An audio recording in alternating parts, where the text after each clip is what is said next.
This is the One Piece Podcast, episode 471 for the week of Monday, May 29th, 2017. My name is Zach. And my name is Ed. And my name is Steve. Hey, I'm here, and Steve's here, and Ed's here. This is pretty cool. Ed, how was Disney World? Disney World was very fun. The New Hollywood Studios is it's pretty nice. Cool. Steve, how was hosting the podcast? It was very quiet. For some people.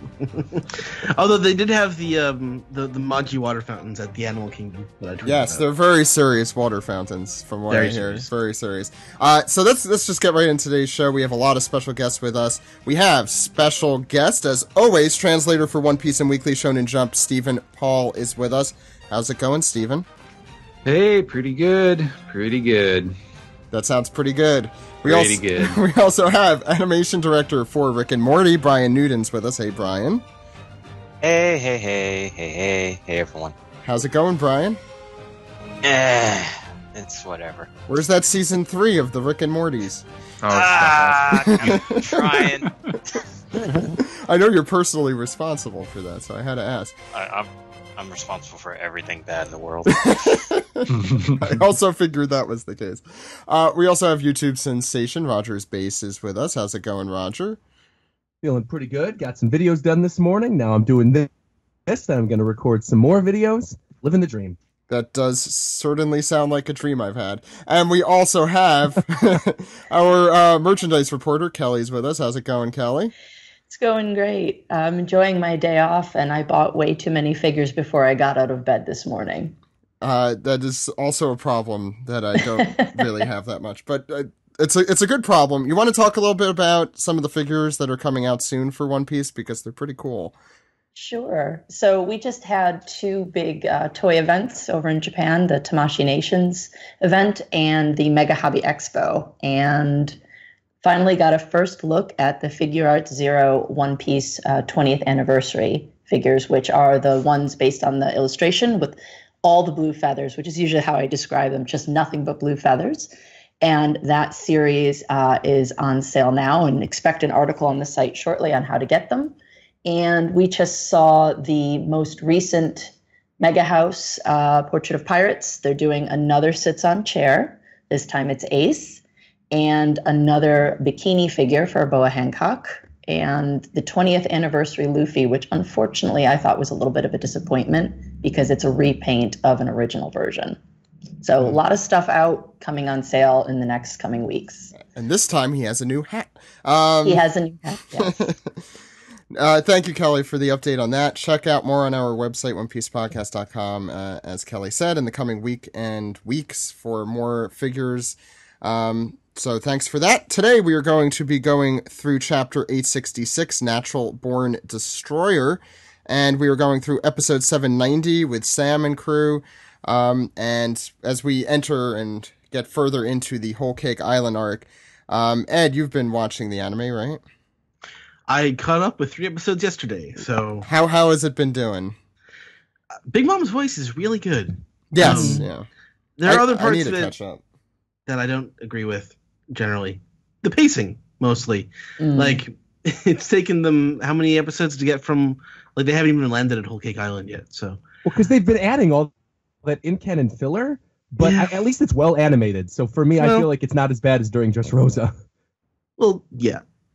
I mean, we're not nearly as far into Whole Cake Island as we got into Dressrosa. So, well, there's still hope. There's a lot of Dressrosa. I worry about like the next 2 months worth of episodes. But after that, I think it's going to pick up. I also want to mention that our 8th anniversary for the One Piece podcast is on May 31st. So I believe that is in a couple of days from now. Yeah, that's a big deal. Hopefully we will have some cool stuff for you guys on our social media and our podcast next week. Maybe we'll do a little bit retrospective. It's a big deal. We have been, at this point we would have a walking, talking child if this podcast were a living being. I'm sure it's extremely terrifying. So I'm going to try not to think about it. We should probably get right into the show. Are you guys ready? Oh, yeah. Yeah. Big chapter this week.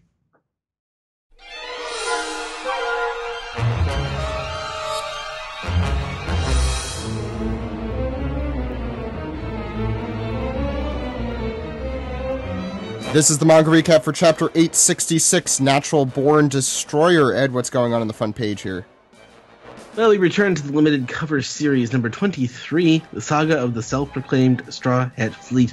Volume 3, Prince Cavendish of Bourgeois Kingdom is so popular no young ladies are getting married, and some are fainting and frothing at the mouth. So you guys predicted this pretty damn well last week. I was listening, or 2 weeks ago now.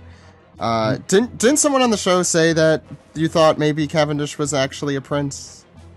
Someone said that. Steve, you were the one hosting. Maybe you could tell me. I think it was Sam. Okay. So I guess not someone here, but someone who was. The Bourgeois Kingdom does not seem like a safe place to be. No, it does not. Millennials aren't getting married. Because of all that avocado toast they're buying. Yeah. Look, it's damn good. I'll pay my $20 for that. What do you guys think of this? All this time, the answer to all those millennial articles was just Cavendish. We didn't know it was all Cavendish. Yeah. So what do you guys think? I think this is the first time we're seeing like the saga of a lot of different people, and we're going into more than 2 installments of that saga. Correct? Because I think with the Straw Hat separation stuff. Yeah. Seems like it's going longer, but it could end next week. This is sort of what I imagined that the the Straw Hats training arc was going to be like when it first started, and then it ended up being like 2 covers for each character or something super, super short. This one seems like they're going to actually go a little more in depth with each particular character, but I don't know, because it does signify. Like he didn't do it in this one, but he did it in the last one, and he also does it in the next one, where like when he writes the volume number, he also says after that like Cavendish's part or Cavendish arc or something like that. So it's like distinguishing that it's a sub story within this series that he's doing now. So yeah, we're definitely going to see other people too, I think. Yeah, and at this point, we're only assuming there's 3. I mean, there could be a 4th one. I mean, before we mentioned how this could explain the origin of Hakuba. We haven't gotten that yet. Oh, right. Yeah. Oh, Right. yeah. I think it's exciting too because it's a Grand Fleet cover story, and considering the character we see again this week in flashback, I'm wondering if maybe that's going to tie in eventually when we get to that character as well. So are we in a flashback within a side story here, or is this is obviously not present time because No, Cavendish is telling the story in this. Like he's actually flashing back. It's not he's like the least reliable narrator, though. Well, that's the way it started off last Okay, chapter, I just want to put that out there. Anything else with the front page here? Do you guys want to get into the chapter? I just want the last one to have it show that it's all in his head. Yeah, I mean, That would be so great. it would be great if I none do of like- the women liked him. You know, Exactly. to begin with. So yeah, I've been out for the last 2 weeks, so I didn't really get a chance to talk about how excited I am that we're going into a flashback, especially since we just did our backstory rankings. What was that, like a month ago? I'm kind of thinking that was premature considering how this one started off. yeah, At the same There's always going to be new stuff until the series ends. Exactly. And even if we were to judge this one right after it finished, let's say, I think we'd all be coming off of the high of it just finishing regardless. So, you know, let's reserve opinions until the end. Ed, why don't we get started though? All right, so there's the shore of a craggy land, and the background is all black, or the borders are all black to indicate, yes, this is a flashback. So, this is the island home of the warriors of Elbaf, the most famous of giants. We see Charlotte Linden, human, age 5, and she's very, very cute, but you can immediately, and actually from a distance, you can really see how she does kind of look like her mother. She has the same sort of facial expression. It's interesting. But she's wondering, where are we? Mama and Papa, are you going somewhere? And Mother explains, Papa has a job to do nearby, Linden. Will you be a good girl and wait for us here? She's like, oh, I want to go too. Well, you got a treat for you today. You can eat all the candy in your backpack that you want, as long as you wait. That's right. And she's like, oh my God, her eyes turn to hearts, and she's drooling all over the place. Oh, I'll be a good girl. I get to eat all the candy. It's terrifying and kind of off from the start with her. Like, this is definitely Big Mom. Like, there's no other child this could possibly be. Damn, I mixed her up with Nami. Okay. The one time that has not happened. Okay, go ahead. And as her parents sail off, it's like, oh, poor Linlin. But I guess her father's like, don't cry yet, my dear. After all the damage she caused, exile was a merciful sentence. She was just too much for us. No doubt the Holy Mother in this land will save Linlin, and that's bolded, so you know it's important. So we gotta, and the captain says we gotta set off. It's a dangerous area. He looks like. Do we have a name for this guy? He looks like Treble. Like Treble after he's been grizzled and seen too much of the world. Yeah, I can see that. I really liked his design. He looks like a grizzled, like, sailor vet. Like he's seen some shit. I was hoping you'd say grizzled prospector, but I guess that doesn't make he's any got sense. that bottle of whiskey in his hand. We gotta shut up. He's got a area. He's the guy that takes you to Skull Island or something like that. Yep. You know, it's Captain Mimosa. I'll just call him Captain Mimosa. He's got Amon's hat too. So Linlin sits on the shore there, and she's like, "Oh, there's such big fish here." As she watches the ship sail into the horizon, and passes to night. Snow starts to fall. It's like, this is weird. They're taking too long. I'm getting hungry. As a walrus eats a fish in the background. And I almost thought giant walrus. I almost thought the fish were attacking the ship at first. I just want to interject. They kind of are. They might be, yeah. I just want to interject quick and say, I think this right here kind of shows the difference between Luffy and Big Mom. I think Luffy would go out there. One's bigger. One is definitely bigger. Luffy would go out there and try and get those fish, probably unsuccessfully, but Big Mom is just sitting there, you know, not even just hoping that someone comes with food, I feel like. Which is kind of her mentality as an adult, too. Maybe I'm reading way too much into this, but Roger, please. Well, you can also see that her backpack full of snacks has flattened out. She's eaten all the snacks by the nighttime. Mm-hmm. Yep. I do got to comment on whatever assistant drew that ship because holy shit, that's amazing. Mm-hmm. That's a lot of detail. Chapter, I think in general is like so good. Mm-hmm. Art's on point. I like the way the mountains look in the shore at the beginning of the first page there. Oh yeah, the mountains look cool too. So now we're in Elbaf. So it says, as for Elbaf, the giant warriors terrorized the world over 100 years in the past.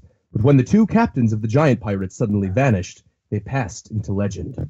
After that, several of the remaining members, careless after the loss of their leaders, wound up captured by the Navy and sentenced to death. And since it's an audio podcast and you can't see what we're talking about, during that entire portion where they're talking about the giant captains, we see Dory and Broggy. So awesome to see these characters again. I just like this entire chapter. I was like fanboying seeing these giant characters again because I've been waiting to see them. Well, this have a lot of, not in the perverted way, but a lot of fan service in it. So this is the beginning of that.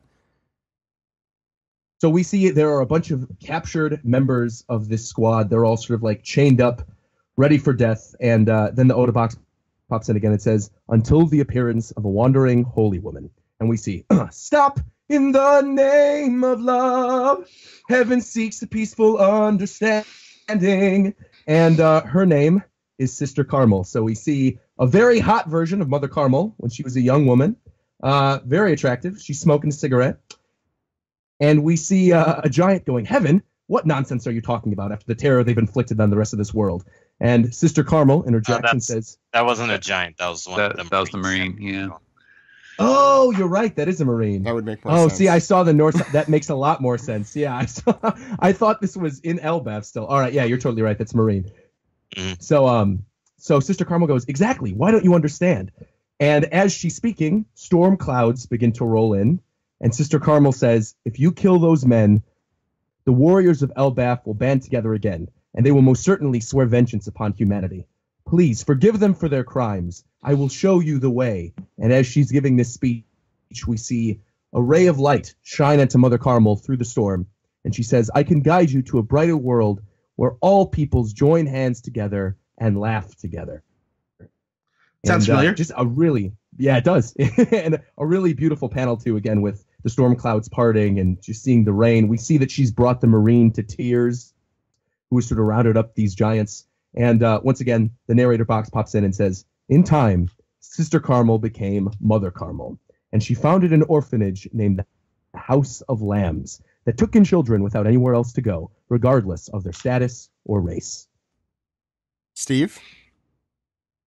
And then we go back to Elbaf, as the narrator says, here on Elbaf, the homeland of the giants. She served as a diplomatic bridge to unite humanity and its larger cousin. 37 years later, at the House of Lambs. And we see the Mother Carmel we all knew previously, the much older, still cigarette smoking, still very much kicking Mother Carmel, age 80, and the House of Lambs children. She says, "It's all right, Lynn. We can all live together in happiness until your parents come back. You'll find that all the children here are quite interesting." And you'll hear one of the orphans yell in the back, it's like, "Interested enough for our parents to give us up." Yeah. And we hear all these other kids, and they're like, "They're not gonna bother." It's like, "You're been abandoned." And and Mother Carmel is just totally oblivious to these garbage pail kids. It's just, y'all be friends in no time. These kids are the garbage pail kids. Nobody wants them. They're stabby as hell. Who's that kid with this mask on his face in the left there? He's a shy guy. Yeah. The Sniffits One of from those. No, not a shy guy. The It's Zelda guys. Sniff it, yeah. That shoot the Deku nuts or whatever. Oh, Octoroks? Oh, Deku, yeah, But, Deku Scrub. but Oda had the same. Not Oda. Toriyama has the same mask that represents shyness, so I think that's what the joke is. Or like kind of like a Greedo looking. Yeah. Hey, guys, Also, guys, this is important. I have some important Uh-oh, to talk Roger. about. So that Yes. guy with the mask, if you remember back in Dressrosa, there was a character Oh, in no. Block V who had a mask. Oh And Jesus, I the think mask. this is that guy. you And think also, it's the mask? there's a character who is a child, and she's standing, or he is standing by Mother Carmel, and he has like lipstick, and he's missing a tooth, and he's got hair that kind of looks like Drug Peclo. So I'm thinking maybe that's Drug Peclo as a kid, and maybe the Sniffit-looking character is Damask. And Okay, save. now I'm gonna go. Roger, make a save this video for about it. YouTube. No, that's stupid because the kid with the mask is obviously killer. Actually, Thank you. Uh, Steve. Who is also a Vince Smoke? It makes sense. See, it's looping back around. And is again. that baby panda man in the background there? Panda. No, that's just a sad panda. The saddest panda. actually, me and Greg tried to identify because like this kind of bully looking kid with the sunglasses on kind of looks a little bit like what's his name, Dufeld. So we were trying to do like a 1-to-1, like, okay, are these all actually all the drug, or not the drug, but the underworld folks from the Tea Party that, did Big Bomb know them as a kid or something? I thought that for half a second too. Yeah, and then you actually do a side-by-side comparison, and it's like, actually, no, they're all different. But it was close enough that we were like, I wonder. Is the one hiding? What I would give to see a baby Morgan's. Oh, exactly. Oh Yes, my God. yes. Just an egg. now. Yeah, there's just an egg in the corner. But behind Mother Carmel, it looks like a kind of, I guess, goat mink or something going on there, or is that just a very weird looking kid? Well, that was the sad panda we talked about. Oh, that's a sad pet. Doesn't it look like a horn in the? I don't Whatever. care enough. Good point. Anyway, Steve, please. And Big Mom, the biggest garbage pail kid of them all. Sorry, she's still Windland at this point. I gotta get used to that. He's like, "Okay, thanks. I'm pretty hungry." And kids are like, "Whoa, you're huge. Are you a giant?" And Mother Carmel says, like, "In that case, let's eat." And the narrator continues. There was a prince chased out of his country after civil unrest who kind of looks like a slightly prettier, it's like prettier Stelly. Literally anyone could be. Yeah. And then we have. I'm often called a prettier Stelly, to be fair. Then we also have impoverished children who nearly fell into slavery, like this kid. You got enough money to afford sunglasses, though. And you bought sunglasses for Sorry. $5 on the street. I've seen You it. could have stolen them. You can find Probably. sunglasses. That's true. You could steal sunglasses, and also those sunglasses don't have anything to go around the ears, so Maybe you they're know. just his eyes. And a fur cape. To be fair, I'm looking Joe for Flamingo had one of those, and he wasn't doing very well for a lot of his life. Anyway, please continue. You guys are just assuming way too much. Problem children whose parents couldn't manage them. All of them lived in a giant village where their past couldn't bother them. And we see a couple of giant kids show up to the House of Lambs. They're like, hey, you new around here?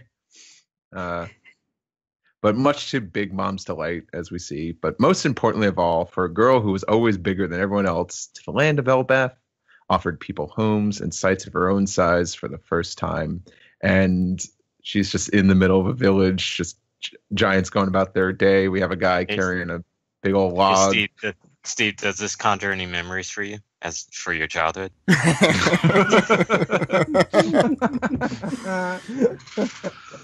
Yes. And It looks like the opening credits from like a sitcom from the 60s, like Mary Tyler Moore or that girl, waiting for her to throw a hat up in the air. Who's that girl? Who's that mom? She's so It's that mom. But yeah, she's in awe of this place. She's probably a freaking giant, but I don't know. Kelly? So now we pan out to Linlin crying. It doesn't make sense. It doesn't make sense. Wah! And Carmel's, what's the matter, Linlin? Oh, listen, Mother. The bear and wolf were fighting in the woods. I wanted them to be friends because fighting is bad. So I put them in the same cage yesterday. And then Mr. Bear ate Mr. Wolf. It was very naughty, so I smacked him. All I can think of is that girl from Tiny Toons. What was it? Oh, Elvira. Oh, yeah. Elmira, right? Yeah. That's what I'm smacked hearing in her. my voice. I think I Mr. smacked my Bear's pet bear my pet bear beach, and now he don't move no more. He doesn't move. It's And- Lenny. It's all a reference from Lenny from Mice and Men. Dude, yeah, it's absolutely Lenny. From, yeah, Yeah, absolutely. definitely. Let's see. I think Mr. Bear's very sorry now, dear. Yeah, I think Mr. Bear is very sorry is right. How many times did you hit him? Just once. And then we've got Carmel starting to think instant death. So you wanted them to be friends. You're such a sweet, kind girl, Lin. Which, I mean, you kind of have to say at that point, so you don't. Is this a good idea? I feel like she's encouraging something very terrible here. Bad I Thus idea. begins the normalization of Charlotte Linlin. Exactly. Don't normalize Big Mom. I did, yeah. For the first time in her life, someone understood her. I saw it with my own eyes. Linlin killed a bear with a single blow. She's bad news, man. You think? Bad news, man. Can we also point out the adorable little ram's head on top of this building in this panel? It's Mary. Yeah. So cute. We're in Mary House. That's Mary House, and then we've got, I guess, Skull House next to it. Did you know she hurt Aerie, the giant, real bad? She was only smacking him to get a mosquito, and it broke several of his bones. So we have a pattern going on here. Yeah, clearly Carmel's positive reinforcement model is not successul. Yeah. No, Well, to self. Hmm. Get some distance if Big Mom ever says, hold on, stay still. Oh, It's also notable that this isn't just like Big Mom's size. Like she broke the bones with one smack of a giant. You know, Giant, the people who are her size. So Yeah, she's the one punch mom. We can tell. yeah. This next Nice. part is the worst. The Nice. next part is even worse. yeah, this last few panels are just ugh. And we've got Caramel finding Linlin. What are you doing, Linlin? Help me, Mother. He has an extra joint, so I was going to rip it off for him. Why? Oh, no, my dear. He's from the Long Arm tribe. It's normal for them. And then basically wash, rinse, repeat. I was going to rip his gills off for him. No. The fishmen have the physical qualities of fish, my dear. And mistake number 10,000 for Caramel. Everyone, you must forgive Linlin. She only means well. Caramel forgave everything. If anything, this might call back to apparently her reaction when she sees Pudding's third eye. Just kind of a thing that's different. Mm-mm. Yeah. Has a bad reaction towards. At least she didn't try to poke it out. She just said cover Yeah, it with right. bangs. Right. Mhm. And it also explains Big Mom has this very laissez-faire kind of teaching style with her kids that we saw with the little kids that she had around, where she's like, "Oh, let the kids be kids," and it kind of everybody wants forgiveness. to kill somebody. Yeah, Yeah, Yeah. A lot of do what you feel. I bet Carmel's thinking, at least she doesn't have any Be children. like the boy. Be like the boy. We like Roy. So, 10 months later, we are in the warland of Elbaf, again in the New World, if you have been confused as to where we were this time. And we find that the mighty warriors were generous enough to welcome Linlin, despite all of what we just heard. And we have some very familiar faces and not familiar faces here. As Kashi begins, you may remember from Ennius Lobby, saying that, I can't believe the duel's been going on for 40 years. The duel obviously alluding to Dory and Brokey. There's a random mustachioed giant laughing in the middle there as Oimo speaks in the third person and explains that he agrees. Well, because it's in his name, he can't not agree. That's right? true, yeah.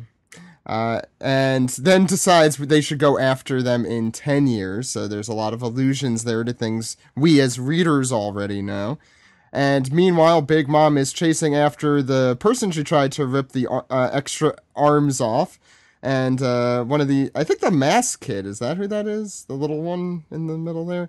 And an equally sized, I'm guessing, giant girl, who is running away, claiming that Linlin is trying to kill them. Meanwhile, Kashi yells and asks if their place is done with the preparations, and Linlin is confused as to what preparations these entail. Still, a lot of naivete in her eyes there. Do we know the name of this little girl? We do find out later. We do find out. Okay, so I'll just name her Little Giant Girl for the moment, who says, "Oh, you've never done it before? Before the winter solstice, Linlin, Elbaf has a 12-day fast, which I'm sure you're going to really enjoy from everything I know about you." Zach, I think that's a great name. I also appreciate 1980s David Bowie.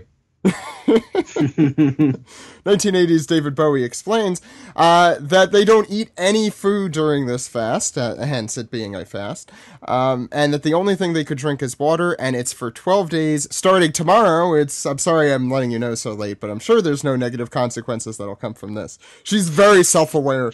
And Linlin explains, but I'll be so hungry. And she's like, don't worry, nothing will go wrong. There'll be a feast at the end. And meanwhile, in the background, we find out Hyrden is getting in a fight. And you might remember the name Hyrden from being one of the Grand Fleet from an arc. I can't remember which arc. It felt like it lasted. It was a long time ago. It was. Yeah. Anyway, we see a little Hyrden falling to the ground and then getting back up again, saying, look, either Chief Dory or Chief Brokey, they will return and revive the great pirate crew. And I think this is little David Bowie saying here that it's the Wild Child, which sounds like a David Bowie album, but is not. And we have Linlin, whose pupils are all that remain in her face. But it's a cute little panel there with the giants and Linlin in the background there. Good thing Howard didn't take this advice literally. With your only opponent is yourself. Yeah, start stabbing himself. This isn't helping.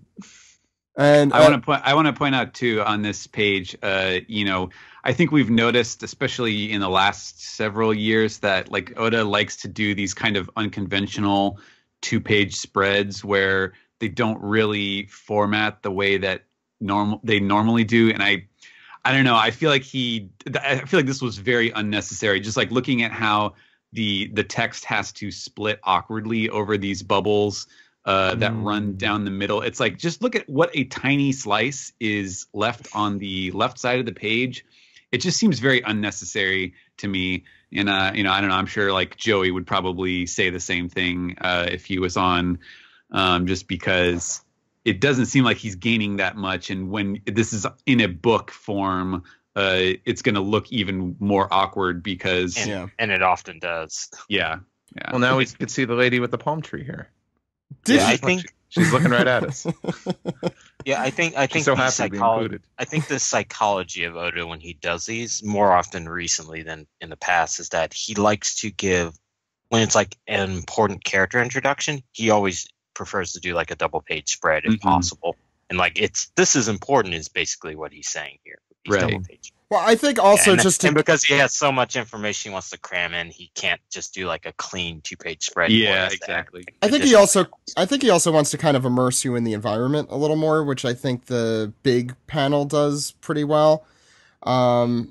Digitally, I think is actually the best format to read these kind of things, because you don't really miss anything. But you're exactly right. Physically, it does point out the awkwardness of like the text alignment and stuff, where you have these two mini text elements in the same bubble.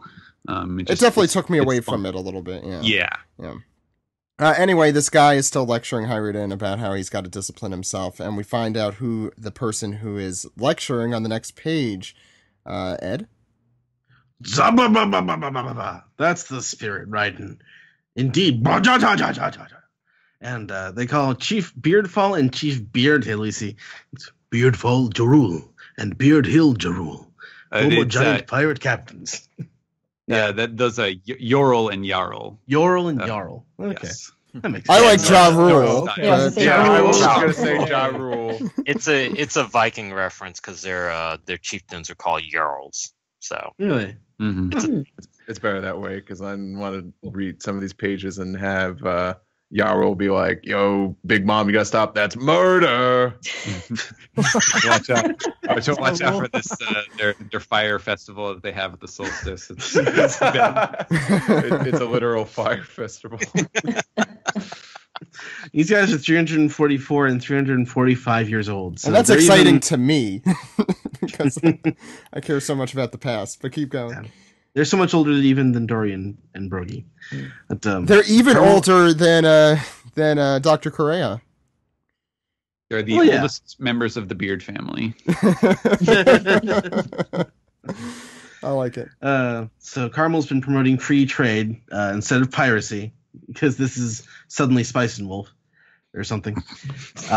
We must not forget the fact that we are warriors, and Hyruden he's very enthusiastic about this. Chief Yorl, they're so cool. The most respected warriors of all giant kind. And where are you two going today? That's I think Kashi asks. And he says, to eat semla at the village. We've come to call on the children at the House of Lambs. And there you are, Linlin. And she asks, what's semla? It's a sweet, delicious treat. Eating semla before the fast gives us lots of nutrients. We're going to eat it now. And it's sweet? Oh, man. Look at, she's drunk. Look at her. She's drunk just hearing about it. But it's sweet cream dolloped inside sweet bread with marzipan and the dusting of sugar on top. It's the best thing before the fast. It sounds like the best thing all the time. Yeah. They're basically like a Norse version or a Scandinavian version of cream puffs. If the illustration wasn't clear enough. Hearts in the background. It's cool too, like all the religious connotations to this chapter, because on Fat Tuesday, that's like one of the traditional things you eat is semla.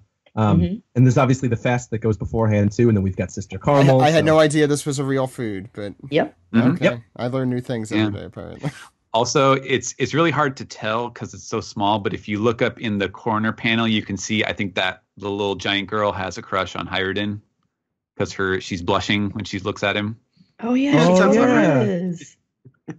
I'm sure we'll see her again in the eventual Elbaf arc. That explains why she calls him the wild. Yeah. That explains why she says, "Oh, it's the wild child." Probably more like that.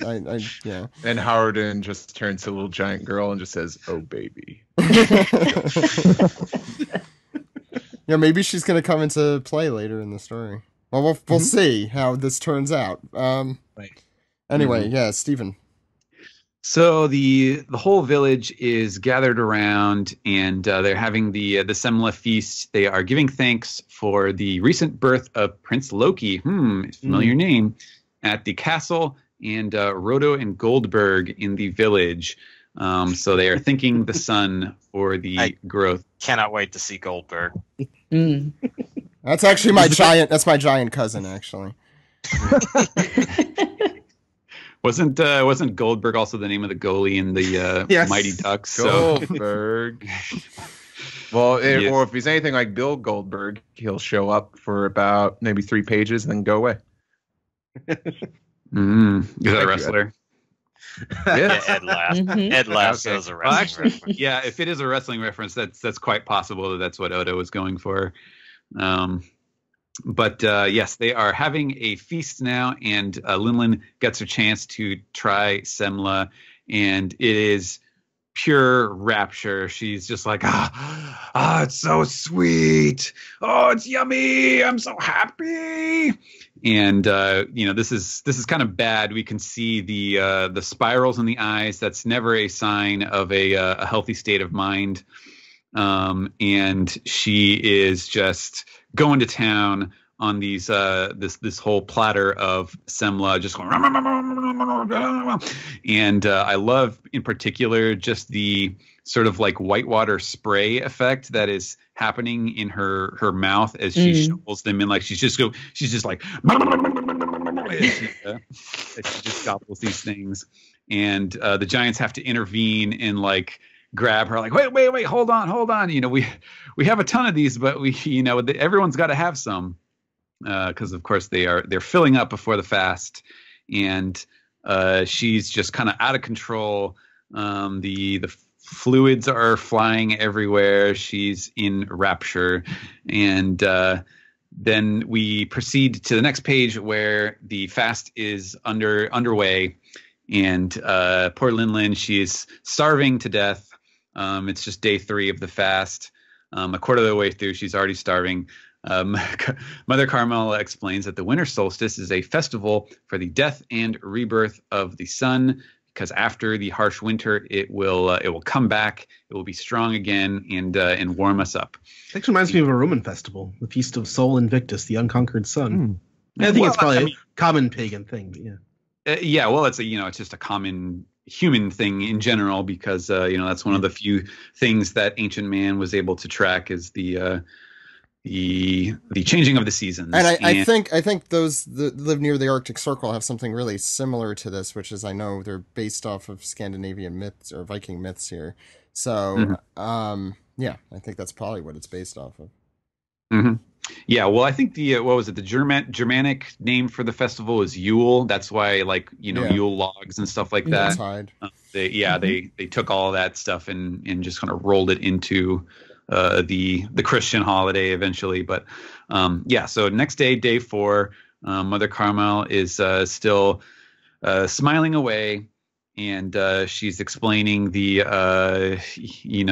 true value of the suffering here. The harder it is, the more we are thankful for the sun. And Linlin's trying. She's trying to keep up because she really loves Mother Carmel. And she's looking on the bright side. Oh, I'm getting so skinny. The diet is working. And the kids, of course, are they're kids. No, you're not. And they're just honest, good friends. Yeah, exactly. Got to call them out. Day 6, Linlin is just staring out the window, fantasizing about her memories of the semla. They were so good. I want more. And then the next day 7. The little Viking girl, we find out her name is Gerd, or Gerd. It's as it say, she's a member of the Ginyu Force. It is the name of one of the Norse goddesses or something like that. She's like, "Oh, mother, come help!" And it seems that Linlin is up to something, and Mother Carmel goes outside to see. And this expression on her face, this does not look like it is a good thing that she is seeing on the next page. And it goes, we see a burning Elbaf village with a bunch of giants either dead or gravely injured on the ground, and a few fleeing. And in the center of all this chaos is little Linlin going, "I want Simla!" That might have been too accurate. Let's take that.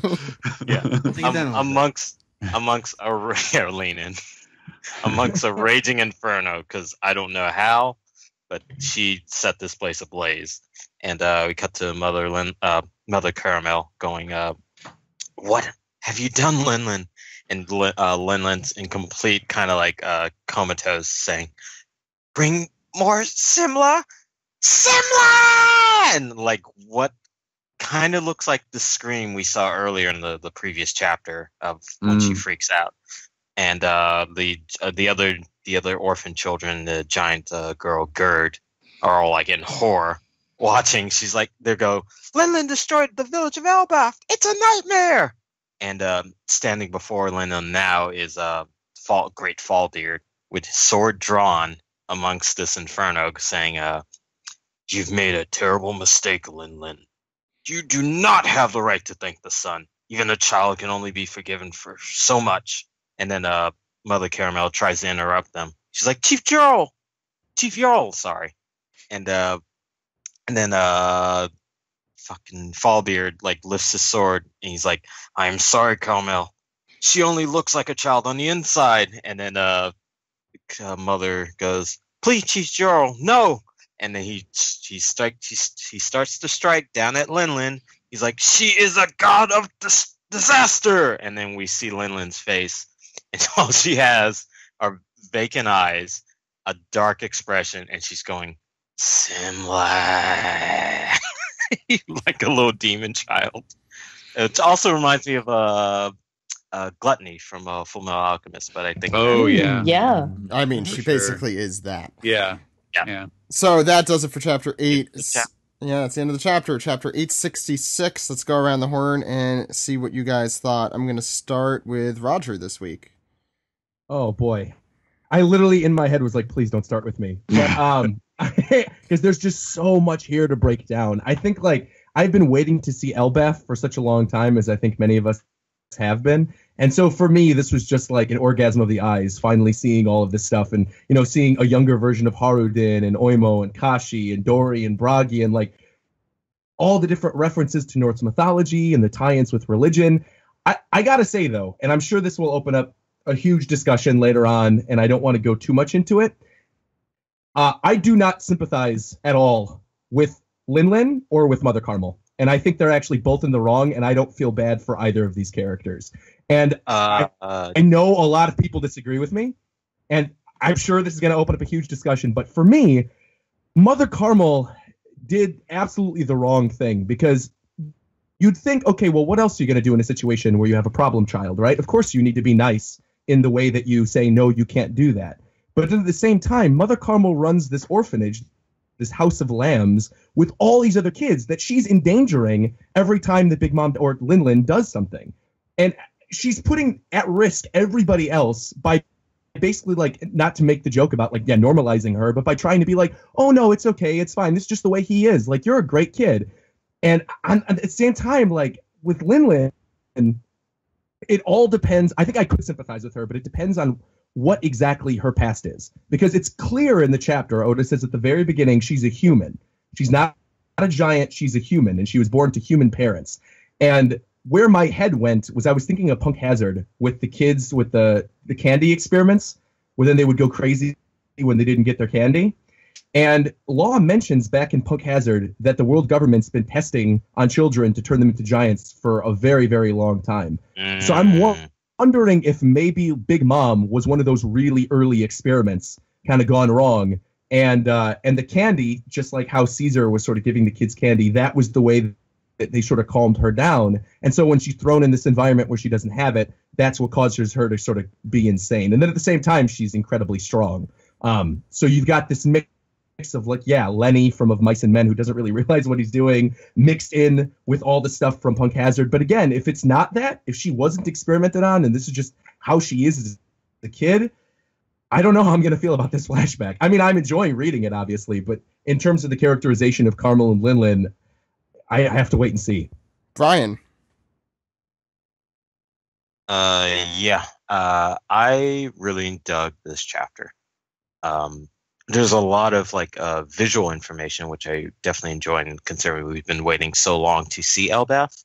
But I think every design in this chapter, including the House of Lambs children, the giants, the old giants, Linlin herself, and Mother Carmel, are on fucking point. Like, not like normally Oda might do something that's kind of weird. I'm like, okay, that's an interesting thing. But I think this time he's been waiting so long to kind of do this like Viking myth narrative that he's just like, now he finally gets to throw down 110%, which just says a lot for Oda's drawing skills. But yeah, well, also he you know, if you go back to like practically like volume 1 when he was like, yeah, I was really into this Vicky the Viking series, which I think remember that. Yeah, it's based off of like a Swedish or Norwegian or something like that, like children's books, but it was an anime that they made in Japan, like in the 80s or the 70s or something like that. And so, like, yeah, I'm sure he was super excited to do this, like, design stuff. Yeah, and he did not fail to disappoint because all this is great. You did not fail to? No, fine. There's a lot of negatives in that. Yeah, too many negatives.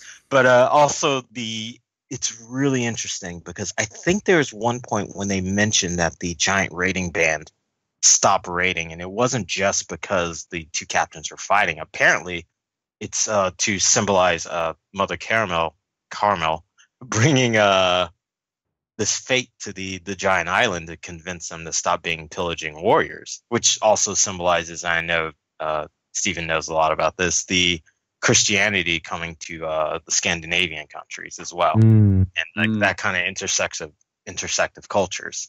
So it's like we want to still preserve our like Viking warrior mentality, but also we have this new way because she is basically their savior. I think that's all fairly interesting, and I also love Linland's design. She is like terrifyingly cute, and I think it's a reference to like Little Orphan Annie if she had like pink hair instead of red hair. And could destroy entire villages, you know. that as well as little tomorrow, I'll kill ya. Tomorrow, it's only a day away. Well, 7 days away. Kelly. So I'm trying to think of something that hasn't been said yet. I was so excited to see Elbaf as well. I think this was one of those chapters where I zoomed in on almost every panel to look at the buildings and the different details, and just the houses, the clothing, everything was just so on point and so cool. And I kind of, I'm echoing a little bit of what Roger was saying, where this definitely doesn't give me a lot of sympathy for Linland. I kind of need to know a little bit more about her, but as it stands right now, this is definitely a flashback or a backstory that really does not make me feel any worse or any empathy for that particular character. But I'm very curious to see how this is going to go forward. And the only other thing that I was kind of looking at and wondering is when they were talking about God of Disaster, did anybody think that she might have one of the god powers or anything of that nature? You know, we talk about the legendary weapons, and we know Shirahoshi's one of them. I'm still wondering if maybe Linland might be one. I didn't know if that was an important thing. Now that's YouTubeable. That's definitely YouTubeable. Believe me, there've already been tons of videos on it. Yeah, I'm sticking with my Uranus theory. I think Uranus has something to do with the moon. But. Well, I mean, there's also that giant structure on Elbaf which we still haven't seen. It looks like a tree or a statue or whatever. There's that. I talked about in the One Piece Connection way back 2 years ago now, or whenever I wrote that thing, that Uranus and giants in actual mythology have a lot of connections. They do. Mm-hmm. So it's totally possible that we will start seeing, if Big Mom isn't related, at least maybe some hint toward that ancient weapon, maybe even in this flashback. Who knows? Stephen, what did you think? Yeah. So actually, just to pick up on that thing you guys just mentioned, because we didn't talk about the details of the whatever is the full profile of the island of Elbaf, which the first time we see it. This is the weird thing, because if you flip back and forth to the very first panel of the chapter where you see it's all kind of grayed out. It looks like, and they almost look like palm trees or something like that. Like there are distinct little bands. But then if you flip forward a few pages, you see what looks more like kind of a classic Norse mythology, like an Yggdrasil, kind of a world tree thing with these big swinging like branches that spoke out to the sides. And I thought it was really interesting that he put those details in there. Like you're supposed to see them and be like, oh, whoa, what's that? But yet he doesn't focus on them, which suggests that either at some point, maybe at some dramatic point in this arc, he's going to kind of pull the camera back and show you that stuff, or it's going to be more like okay, when we actually see Elbaf in the present day, either you get to see the full majesty of it, or it's going to be different somehow, and it's going to be shocking in that sense.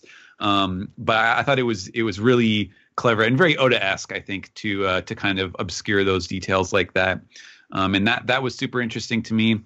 As far as the depictions and the relationship between Linlin and Carmel, I think one thing that is interesting to note, especially since we just had this recently in Dressrosa, is like Oda has started to do more flashbacks for his antagonist characters, and there's a fine balance that he tries to strike, I think, where he is telling you things about them that kind of explain their character, that inform you about how they became the way they are, without trying to like completely eliminate the villainness of them. In other words, like it still has to be important that like Luffy beats them down, and there has to be some kind of, I guess, hostility there. And what we saw with Doflamingo was that he was kind of a bad egg from the start, but he also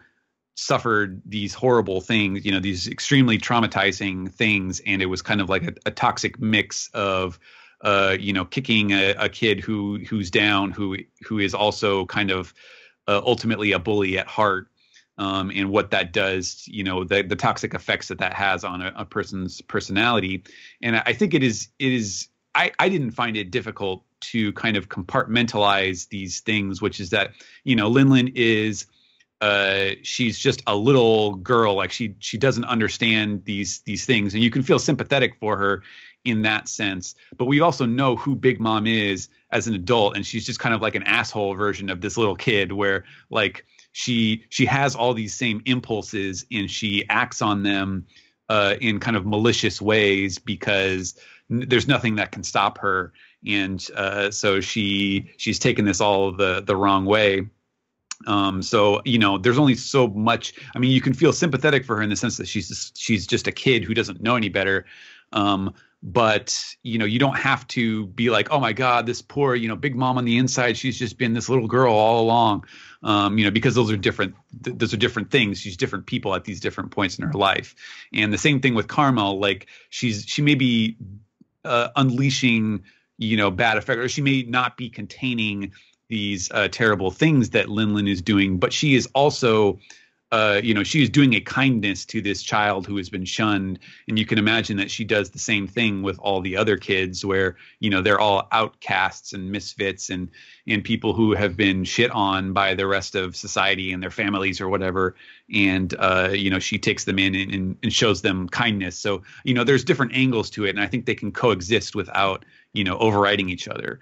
And so I found that to be interesting. And so I think kind of like the sketchiness of those two things and the way that they may not seem to fit together, I think is intentional, and he's doing a lot with a little space just because there's so much going on in this chapter.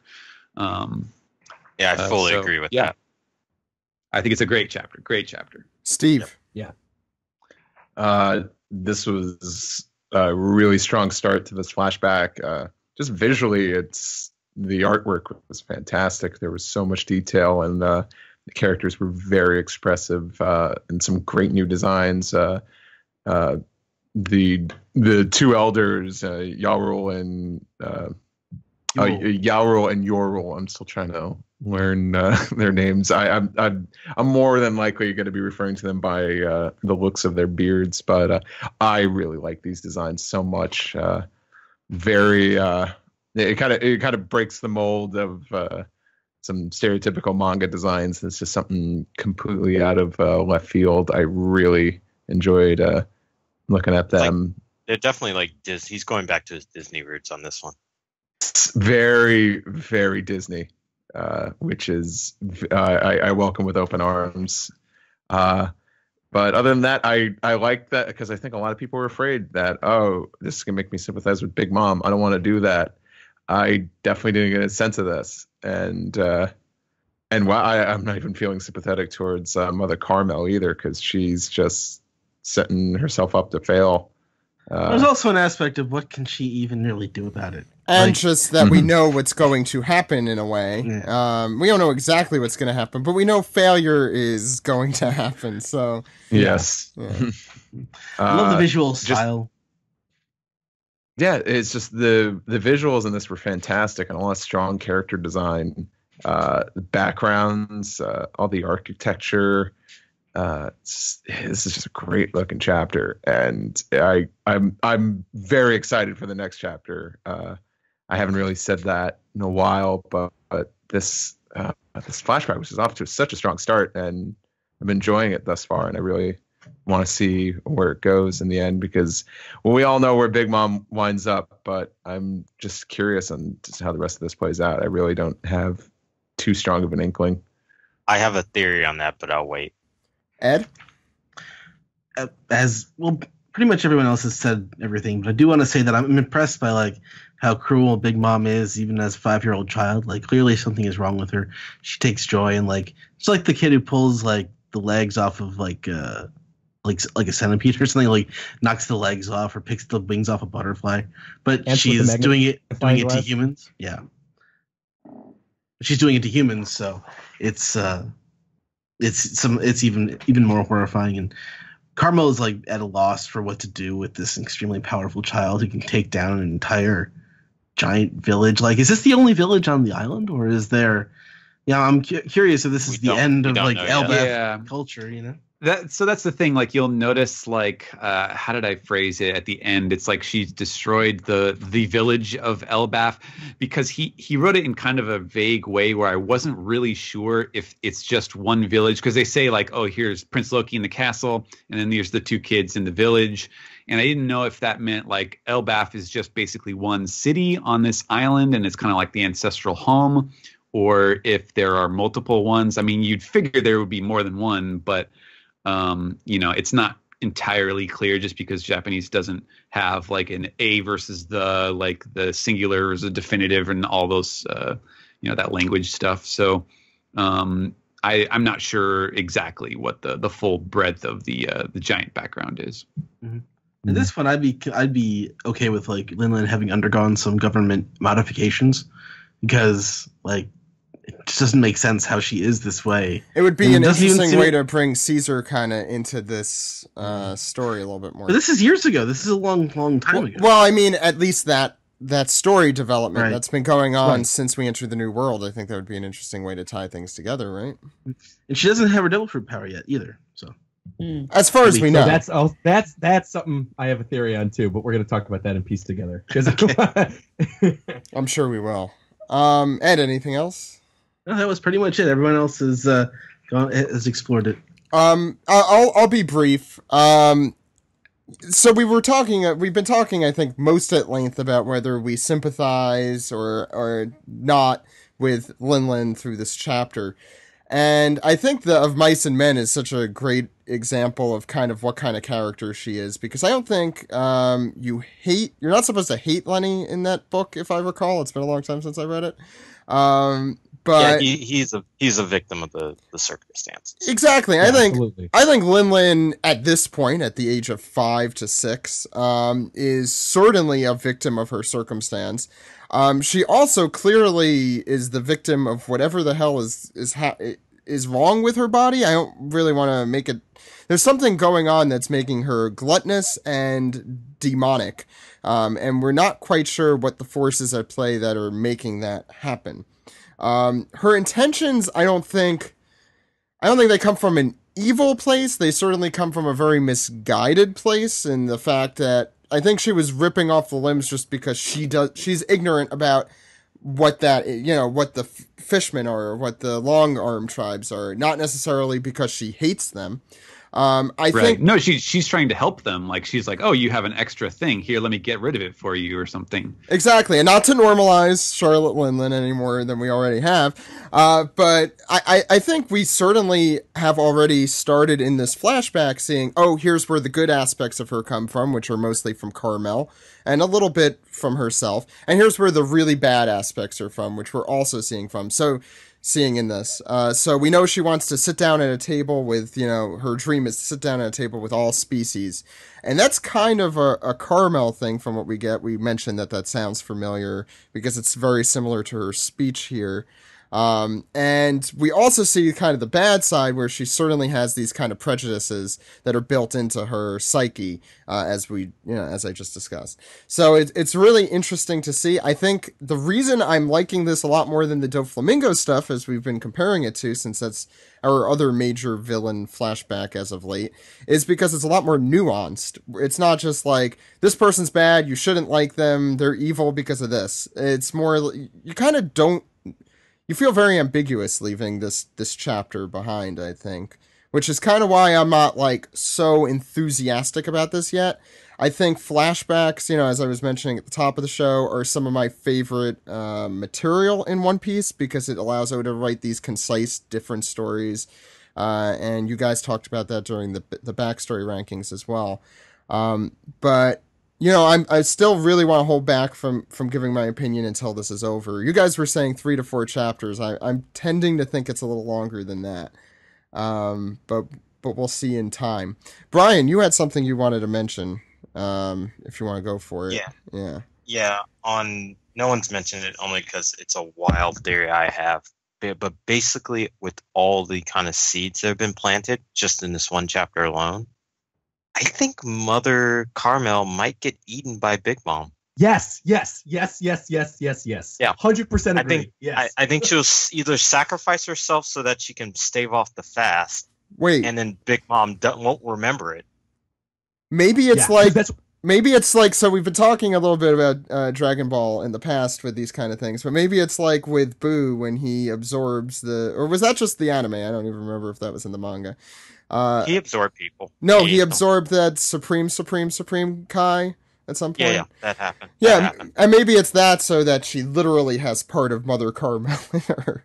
Yeah, totally. Because we don't know how her soul power works either, if she has it or not at this point. Oh yeah, maybe. I was gonna talk about this and piece together, but you brought it up now, and I think this is totally where I was going with this. Earlier in the chapter, at page 2, when we see Mother Carmel for the first time, where the storm clouds were rolling in, and then suddenly the sky parted, and she was sort of seen as this holy figure in the mythology of Catholicism. Like if you're a Catholic, Mother Carmel is the character that saves souls from purgatory. That's like literally who Mother Carmel is. And so I kind of think, because I agree with you, I think Big Mom is going to eat Mother Carmel, and that's what's up with like the why did you disappear so suddenly, where'd you go thing. Right. And the trauma. I think in her rage, she's going to eat her. Yes. And when she eats Mother Carmel, I think Carmel has the soul devil fruit power. And I don't think she's like a fighter. I think she just has the soul devil fruit power, and she's like clearing the sky, and there's something with souls, and I honestly truly believe that Carmel has it, and that Big Mom is going to eat her, and we've never seen somebody get eaten if they have a devil fruit power. But Roger, I'd be more likely to bet that our favorite character, Charlotte Moscato, Minister of Gelato, was probably the greatest foreshadowing of this arc, because I would think that in her rage she accidentally eats her soul. Mm-hmm. It might be more likely what she happens. Could do that too. Yeah. But that would imply she has the devil fruit power already. Yeah, or that she gets it somewhere along the way here. Not necessarily at this point. But the whole, I could see Carmel like sacrificing herself for this too, because just the whole non-aspect. But also, we have not really dealt with the implications in the series like this, where giants are capable of eating humans. That's an old myth, which Attack on Titan uses to the nth degree. Right, because literally when characters get an Attack on Titan, if they're a Titan, they get the Titan power. Yeah, so it's just it's like if you whatever, it's fine. But like if you eat a devil fruit user and they have a devil fruit, like do you just get that devil fruit power? Maybe. In fact, that might explain how Blackbeard got the power from Whitebeard. Maybe he took a chunk out. Oh, that's true. It was hidden, wasn't it? Oh man. Ooh, I love this, Brian. Oh, I love this. We're going down the wormhole here. I also just want to mention, you guys were kind of faulting Mother Carmel, and me too, for her extreme positive reinforcement. I don't necessarily think that's a bad characteristic for her. I think it's just supposed to kind of go toward this character who we're kind of seeing here. And maybe at the end of the day, if one of these theories come true, it'll, justify it a little bit more. I just think it's the luxury of, hindsight. Is we're just like, oh no, don't do that. Oh no, what are you doing there? That we could see kind of the mistakes that she's making. I don't think they're necessarily so obvious at that point. Although punching a bear to death is probably not a good sign. Okay, I think it was important what Steven said too earlier, not to cut you off, but when he was talking about how Lin smacked a giant and knocked out the giant, even though she was trying to like smack the mosquito off her, because it's not like she's just attacking people or like children or animals. She's fighting these giants at the age of 5. She's able to knock them out. To be fair, she killed that mosquito.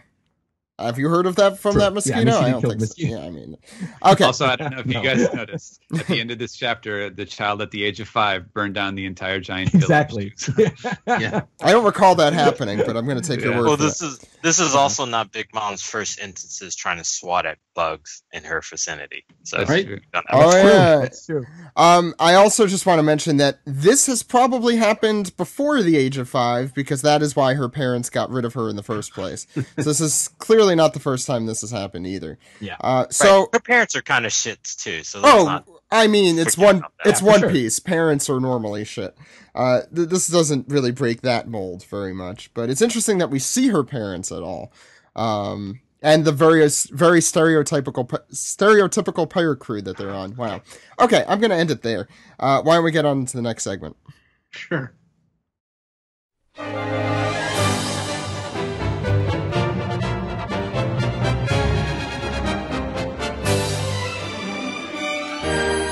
This is the anime recap for episode 790, The Emperor's Castle, arriving at Whole Cake Island.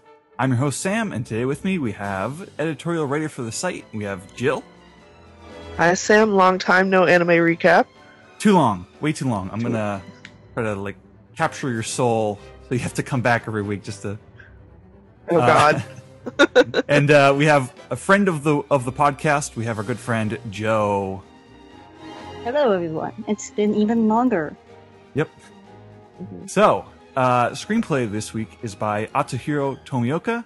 Episode director is Miho Hiroyama, and storyboard is Tetsuya Endo. This is one of the rare cases where the episode director and storyboard artists are credited to 2 different people.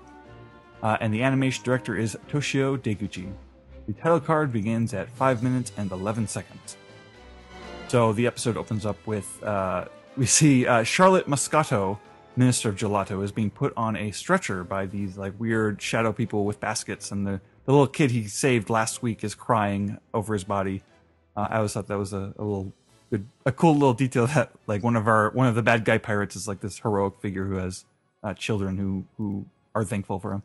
Yeah, it's always nice to see in this arc, considering it's theoretically they're all the bad guys towards our faction, but they have lives and they're held in very high status, obviously, amongst the regular people of Totaland. Mm-hmm.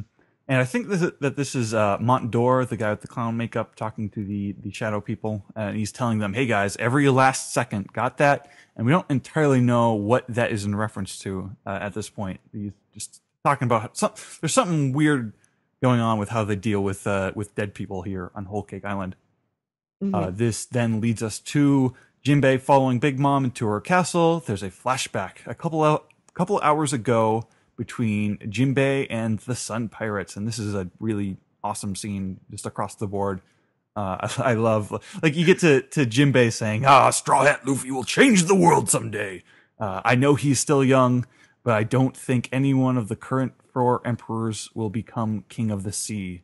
And this is just a great he believes in Luffy so much, you guys. It's so good. My Kokoro went doki doki, definitely. And I was very sleep deprived when I watched this, and I actually started crying, which is rare occurrence, but all my friends were just watching me crying about Jinbei. It's so, it was this is one of the more just the heartfelt nature of the scene is a little extra real compared to usual in the anime. He started blushing.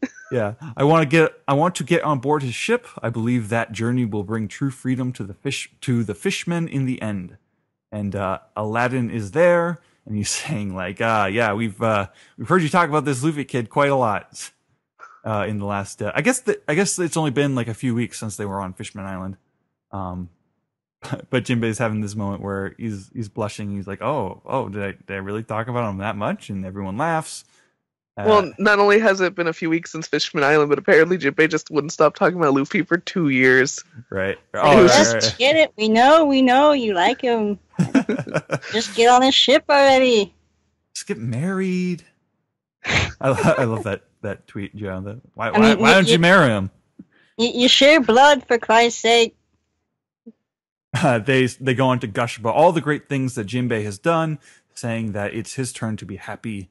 You've made choices for the sake of others. Live for yourself from now on. And I love seeing like Jinbei's lip get curled up. He's trying to fight the tears. There's very pretty music. I wish I could have found like the names of the tracks that they used in this episode, because there's a lot of like older tracks. There's a lot of just like really classic, like, oh, here's a pretty like season 1 era piano song in this episode. And Watatsume from Fishman Island is there. They haven't really shown, because we have not seen Jinbei's cover story in the anime at all. So there are like some missing pieces that we've got. Yeah, I was trying to think about that. How it'd be so confusing to somebody who didn't read the manga. Yeah, they'd probably like at least throw an explanation if it becomes more important. Because Watatsume's there, and then the other thing that appears later. Yeah, I think like since they're so starved for filler right now, like I think that would have been a good time, like in this range of episodes here. But yeah, they should have done the cover story. Yeah, they did Wapples recently, so it's like, oh, are they gonna? Yeah. But, Praline is there. This is Aladdin's wife, daughter of Big Mom. She's a half human, half hammerhead shark mermaid, and she chooses her hubby over her mom. I love her so much. In the event that there's a war between the Sun Pirates and the Big Mom Pirates because Jinbei wants to leave, Praline is pro Sun Pirates, and she's hugging her husband and getting all lovey-dovey, and the other fishermen are like covering their faces, blushing, like, oh, she's so passionate. They're shippers. Exactly. They ship it, yeah. Praline then goes on to tell Jinbei that there are people who have tried to leave Big Mom's crew before, but they're all dead, and she laughs about that because it's apparently funny. So we cut back to the present. Big Mom is sitting down in her throne. Throughout this whole scene, like she's like so high up there that the shadow just sort of covers half her face. She is eating her cakes. They're like little happy-faced cartoon cakes, and she's eating them, and they're doing the same thing that the Croquembouche was doing last week, where they're just going, oh, at least we're delicious. I hope we're delicious. I thought it was so weird, because like they crunch. What kind of cake crunches? Living cake with bones and shit. Ugh, that's a terrifying thought. So Big Mom believes that if she's going to lose a valuable ally, then Jinbei should lose something in return. She brings out the roulette, and the snacks are terrified at what this roulette could possibly mean. And so Big Mom has like a couple of different kinds of laughs in this, just in the anime in general. Like she's got her from the manga, the ma ma ma ma laugh, but she's also got like an awesome witch cackle that she does that is not ma ma ma ma, but it's something else entirely. Oh yeah, it's fantastic, this episode. Yeah. So Big Mom rolls out the roulette wheel, and on it has the images on it. The things that you could possibly roll they include a head, an arm, a leg, and another symbol that's like another kind of head, but it's got a crown on it. Jinbei looks very nervous to spin it. We don't know how he's feeling. Where is this going to go? What's she going to lose? Isn't that a question we were asking for a very long time in the manga? Yeah. It'll happen eventually, anime watchers. Don't worry about it. You'll learn. So the eye catcher comes up to divide the episode, and this brings us back to the Straw Hats side of the story. It is nighttime, and they are having like a little. Well, they haven't started the campfire yet, but because the ocean around Totoland is basically just syrup, it cools down, and the ship gets stuck in place while it's nighttime, and they're lighting these flaming sticks and trying to melt it, but nothing's really happening, and it eventually just turns into them having a campfire. There's a field of ants surrounding them, like massive. They look like large, like bone-eating ants. They're kind of like the ants from Strong World. The Strong World ants are really small, though. Yeah, these ones are definitely bigger than that. And we learned that Brooke has put them to sleep with his music, but they won't be asleep for very long. So they have their campfire and they're talking, and Carrot spills the beans that Pedro and Peckham's used to be pirates, and not Peckham's, but Pedro was on that journey looking for poneglyphs, and that his trip into Big Mom's territory was his last voyage because he met defeat. And we don't know what exactly that means yet, but that's another thing that's going to come up later. But he goes on to talk about the Straw Hats and their relationship with the poneglyphs, specifically about how the last person who Dogstorm and Catfiber ever showed the road poneglyph to was Roger. So it clearly means that those two guys trust the Straw Hats a lot, and therefore Pedro does too. They sort of re-announced their plan to steal Big Mom's poneglyph and get Sanji back, but it's not going to be easy because we're up against an emperor. Eventually, the ants wake up, and we have an awesome, like, animated fight scene. It just looks great all around. Like, I thought the characters had just really great. There's a really great, like, sense of body language to their fighting, and they're just beating up all the ants together, and it's kind of an extended sequence, but it looks really good. It's a nice little bow to wrap up the episode, which is already an episode that I was kind of loving because the Jinbei stuff was just real great. And eventually the fighting just sort of goes on, and we fade to the next day. They've beaten up all the ants. They're back on the ship. The ship can sail like it's on water. Luffy's like, oh, why do I feel so uncomfortable? And then he finds just like a pair of dislodged ant teeth like on his back, I guess. Like they look like Arlong's teeth. He's like, oh, I thought he was gonna. Yeah, I thought he was gonna put them in his mouth. yeah. He's like, oh, that's why I'm uncomfortable. And he just tosses it over the rail, and that'll do. Yeah, Land Ho. They have finally arrived at Whole Cake Island. We're like, how many episodes into Whole Cake Island, and they've now gotten to Whole Cake Island. It's like 6 or 7 episodes in. There's this little bit where Nami is in armor. Like at some point during the fight with the ants, she put on armor to protect herself. And this was a thing that we were all very confused about in the manga. And I was kind of hoping they would elaborate on it more because it was just like one of those noteworthy moments in the manga that just made no sense at the time. Like it was just super not clear what was going on. Yeah, in the manga, it was like a very she was in the very background. And it was like a really sketchy, you couldn't really tell. Mm-hmm. So a bunch of people, including me, just couldn't, we thought maybe it was Nami, or it's possible it was just some random new person on the ship. No one knew. I was thinking that it must have been some sort of in-joke between Oda and his editors or something that they just slipped in there. Or yeah, it was weird. And it was only in one panel. That was what was so trippy about it. Yeah. But they've arrived on the Whole Cake Island. Nami is putting this map, and she says that, okay, there's a very specific cape that is free of surveillance, and that's where we gotta go. And as they're arriving, Luffy sees a figure on said cape, and it looks like Sanji. And that's how the episode wraps up. We don't know what's gonna happen. Are they gonna reunite with Sanji finally? There's a lot of mysteries that I know the answer to that I'm teasing on this recap for some reason. And that's how the episode wraps up. Do you have any general thoughts, you guys? I thought it was really fun. Obviously a huge fan of all the Jinbei stuff. His crew is just really endearing, even the background guys. Oda always has fun with Oda and Toei always has fun with just Fishman designs and such. But yeah, they did a fantastic choice with the music, going some of the old school tracks like you were talking about. And it was really great. They did some flashbacks back to some Fishman Island stuff, but not too much. It was just enough where it just went back. It was barely. It wasn't like last week where they dedicated the last 2 minutes to recapping past Jinbei stuff. It was like, oh no, here's 5 seconds of. Yeah, it was just enough to remind you of some shenanigans that the crew's gone with Jinbei to talk about their bond. And Praline is beautiful. And she's is the best Charlotte daughter. Joe? I thought this episode was really good, so I haven't actually caught up yet. I'm still kind of in the middle of Zoe, but I know. But like I think consistently this episode was just really well animated. Nothing really stuck out to me as being, bad. I thought it was really well paced, and I liked it a lot. The djembe stuff was great.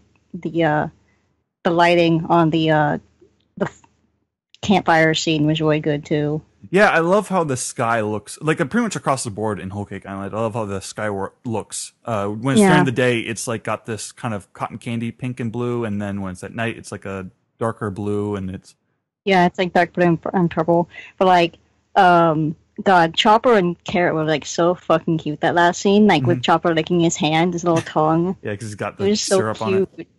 Mm-hmm. Yeah, I thought Carrot looked great in the fight, just like the way there's this one shot in that sequence that I was talking about on Twitter where it's like her and Pedro fighting back to back and the camera kind of spins around them. Look great. I just love the general posture and like the swiftness of the kick and stuff. I love this episode. I thought this might be the best Whole Cake Island episode so far. Like the Big Mom song part was a pretty spectacular, like unique thing, but I think this is the episode that feels is the best looking and sounding of the episode so far. Like it was perfectly consistent the whole time. You get to the djembe stuff and like my heart was fluttering like, oh, I'm so excited about djembe, and I just love seeing these guys talk about Luffy, and the music just makes me feel good about One Piece. And this is like this feels like One Piece. Like this is just such a there's something there's something so like organic and alive about it, which doesn't always come across in like the modern animation style. Yeah, I wish every episode looked like this. That would be amazing. Yeah, this is what One Piece should look like. This is the baseline that this should be aspiring to. Yeah. But yeah, great episode. Do you have any other thoughts before we move on to the next segment of the show? I don't think so. No? Not really. Just excited about the future. All right, then let's move on.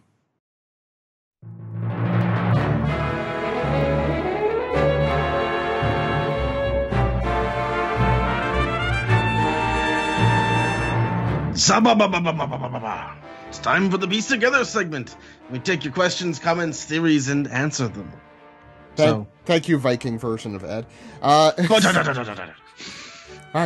You're a lot taller than I remember. Anyway, let's start with emails. Greetings from Canada. I haven't heard of it, but it sounds like a nice place. I was thinking about the first time... Justin this is from Pirate Kobe. I probably should have mentioned that. I was thinking about the first time we saw Big Mom in Fishman Island and how she was portrayed. She had a more grotesque design, seemingly corrosive saliva, and even ate her subordinates for doing something she didn't like. I didn't feel like it's a stretch to say Oda changed his mind about how dark he wanted to go with Big Mom sometime between Fishman Island and the Whole Cake Island arcs. What do you think this is? Do you think the acidic spit and the cannibalism will happen in the current story? Thank you for making my commute easier. Have a great day. We actually were just talking about this in the manga recap a little bit. So I guess the answer is yes, we kind of think he's going to go back in that direction. Unless... Well, and also watching the anime this week with her like taking the life out of Charlotte Moscato, Minister of Gelato. I mean, she didn't eat him, but it's still pretty dark with Big Mom. I think it's a little of column A, little column B, where he did, refine what he was going to do with her character once he actually got to her arc. But he was also, the whole point of those initial introduction scenes is it's like a teaser. It's like here's a quick little flash of what this character is about, and it's not necessarily going to be reflective of the the finished product, so to speak. So that happens a lot with Oda, I think.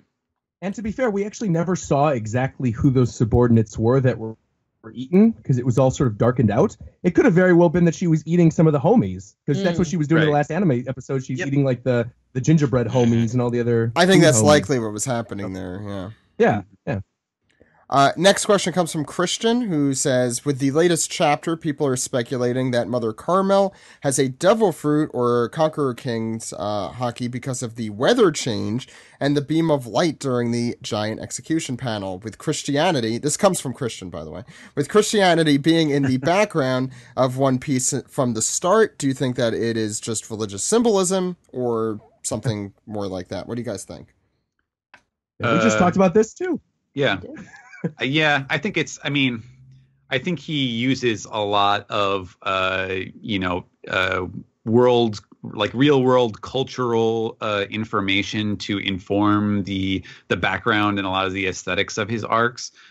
So, like, yeah, sure, there is a lot of Christian symbology, just the same way that there is like Buddhist symbology and Shinto symbology and things like that throughout other parts of One Piece. So I wouldn't read any deeper into it than that. But yeah, and also remember, like, we're all kind of like more familiar with the cultures that we grew up with, so we see those symbols easier. Yeah, like, because I wouldn't recognize like most Hindu symbolism, even though I've read Siddhartha and the story of that, but like those things aren't as like super important to me. But we could probably see Buddhist imagery pretty well as anime fans. Sure. Yeah, it's like when people saw Evangelion back in the day, and they're like, "Oh my God, there's so much like wild, Christian obscure Judeo mythological angles." And it's like, yeah, no, it was just all a bunch of crap that they threw together to make it look cool. It worked on those people, I guess. But religious iconery, or whatever you want to call it, iconology, iconography, whatever the word is, iconery, looks very cool. Strategery. Anyway, let's go to the next question. Comes from JC Lego Man, who says, first off, love the show, so funny. And for the question, is the idea that Big Mom's memories were altered by pudding out? Because the reader still thinks that it is relevant since the memory fruit gets so little representation. I just imagine that pudding being huge on a panel, snipping the memories away while we're reading it. Alex mentioned this, I think, a little bit 2 weeks ago when he was on. Do you guys have any thoughts about whether you think this is still on the table? I don't think that I no longer think that it is possible that Pudding has altered Big Mom's memories already. I feel like she is going to use that to help resolve whatever the situation is by the end of the arc. Because, there has to be something more to it. And I think it was at the time that we found out about her powers, it was really enticing because there was a ton of stuff that you could do with it. And, I don't want to make any judgments yet about whether Oda has underutilized that or not. But I was looking at and actually I had a conversation with Greg about this, about, is it possible that any of this stuff that we're seeing now in the flashback is somehow Pudding altered or something like that. And I don't think there's any way. It's written too much like an ordinary Oda flashback where you see it from different perspectives and all sorts of information that, if it had been more strictly from Linlin's perspective, then you could be like, okay, this is actually her memory. But this is more like, okay, this is a story about her childhood as told by the omniscient narrator. So I don't think that is what's going on right now. Yeah, and the thing is, why would she have edited this portion of Big Mom's story and not something later? Yeah. I'm still of the opinion it's very possible she messed with some of the Lola stuff in her brain. But who knows? I mean, it's so speculative at this point. It seems, I think it seems more like, okay, whatever horrible, memory thing that Linlin has in regards to Mother Carmel, I think it's more likely that Pudding would be able to fix that and help her get over it or whatever. Once it's out in the open, basically. So we're recording this episode a little bit earlier since it's a holiday, so we don't have a ton of emails. I don't think we have a ton of Reddit, but we should get to those too, Steven. You want Sure, yeah. We have enough. I can read them all. Great. So the first one here, I know this is a meme. I don't know what it's about, so we'll just find out. Prince of Assassins wants to know, hey, One Piece podcast, if you were to crack open a couple of cold ones with the boys, with any 3 people from One Piece, who would each of you choose? Now, Roger is our local internet expert, so... this is a meme? Is that a meme? I don't think it's a meme. I think I've just seen a bunch of memes about this recently. Where it's like a picture, and it's like, here's me, here's the boys, and here's Cold One or whatever. I don't know. See, I'm old, I guess now. Steve, you're like the youngest, one of the youngest ones here. I guess I can't say that anymore. Yeah. I used to be the youngest. Yeah, one. you're not anymore. Get out of Then here, you got kids. younger ones. Get out of here. And everything that's new scares me. What happened to you, Sam? It's the children who are wrong. It's the Sam I'm who's just wrong. I'm gonna take this literally. Just who would I share? Would you some have drink beer with? 3 characters? George W. Bush. Yep. Oh, One Piece. The original. Squirto. Usopp would be fun. Shanks is number 1. Also Frankie for sure. Oh, Frankie. Oh, yeah. yeah. Old colas with the boys. I mean, Frankie definitely. Yeah. I mean, Usopp would have great stories to tell while you're doing it, but half of them would be Yeah, but they'd all fake. be. Yeah. Made up. Yeah, exactly. Dorian Brogy. Look, I'm a lawyer. I'm used to boys. hanging out with bullshitters. It's I'm fine with that. It's, Dorian Pokey it's would not- be good, but you'd lose under the table. It's only metaphorically one of the boys, but I would definitely get drunk with Kokoro. I feel like she'd have some good. Yeah. She'd be a good drinking partner. Belmare. I like Dr. Shanks. Correja. Mhm. Shanks, Frankie, and Senior Pink. Those are my 3. There's a lot of drunk women in One Piece now that I think about it. Yes. Oh yeah, there are. Yeah. Because Correja and Kokoro could definitely drink me. It doesn't take very much to drink me under the table, but if they definitely would. Nami too. Actually, she I can drink wanna- Oh like yeah, crazy. Nami can drink well. I want to see Correja interact with Senior Pink, so I change from Shanks to Correja. Wait, I why do you want Correja Correa and Senor Pink? Correja would probably She tell slaps Senor some Pink to sense into stop. that man for sure. Yeah, I think they Correja just would sit probably and tell slap Senor each Pink other. to stop acting like such a little bitch. What does Correa have mental health training as well? Because that would be helpful. Yeah, it's just a few hits to the noggin. She would just start hitting. Yeah, we have not seen any like therapists or psychologists in One Piece. Yeah, it's a matter of time. I actually think that could come up in One Piece. Everything comes up in One Piece. It should. I agree. I'd like to see Senor Pink kind of relieved of some of his crazier tendencies. Anyway, Steven. Yeah, that dude needs a couch. He definitely needs one. Yeah. Leviathan Iris wants to know, I've been looking at the wiki and kind of re-remembered that many of the Straw Hats have had epithet changes. Robin, Frankie, Brooke, and Usopp. I'm not sure what Usopp's was. Or maybe like Sniper King. Usopp the Liar into Sniper. Oh, Sniper I King think he meant into Sniper God King. Usopp. Yeah. Yeah, I think Okay. it's, yeah. What other Straw Hats, if any, do you see getting theirs changed? And what do you think, or what would you like them to get changed to? For example, Dragon Slayer Zoro. No, isn't it Dragon Warrior Steve? Fuck you too, Zach. I think Sanji's is most likely. From I Blackleg agree. to Yeah. something Prince related. Mr. Prince Sanji. Also, Oh, we know his the- last Luffy might name become- now. Yeah. Luffy might become the Pirate King once it's all over. Yeah. Yeah, Might? for sure. Yes, he will be the Pirate King. I think Frankie needs a better nickname than Cyborg. Mm. Super fighting robot, maybe. Or like Yeah. the genius pirate or something Human battleship. Human battleship Frankie. I like it. Yeah. Ooh, that sounds cool. That's really Row, cool. row, fight the power. What's next, Steven? I'd say Nami should be like HBIC Nami or something. That'd be a good one. All right. Next is my favorite. Hyperbola Bully says It's been "Do you think- interesting seeing your evolution on Yeah. pronouncing that name I- over the last I few think weeks. I'm getting better at it. Do you think Nami and Robin will age more like Shaki or Mother Carmel? Also Carmel or Caramel? It is definitely Carmel. It is not Caramel. We explained this No a few matter- weeks ago, No but matter you how, want to. no matter how you pronounce the word caramel, like the sweet treat, her name is not Caramel. It is Carmel. Like Mount Carmel, like Mary. This is not Yeah. a tomato discussion. It is actually caramel and not Yeah. caramel. Yeah, that's. Yeah. Well, I'm There's no A. glad this person brought it up. Yeah, Mother Carmel aged horribly. That's very In 37 years. It was 40 She years, aged like a normal person. True. No, she looks like a normal person at 80, but not at like, what was she, 47 when she freed the Giants? It was 30 years I thought it before. was 37. Yeah, it was 37? Okay, maybe my age is off. In a row? my- Anyway, since she looked exactly like Nami, then I assume she will be aging in the same way. Nami. Oh, give me a freaking break. Well, Once neither you, one like, of Nami and once Robin you hit don't like smoke. 18 in One Piece, Yeah, sure. you look the same Well, forever. this is the problem. Just Oda in manga in general. Oda doesn't often do middle-aged women well.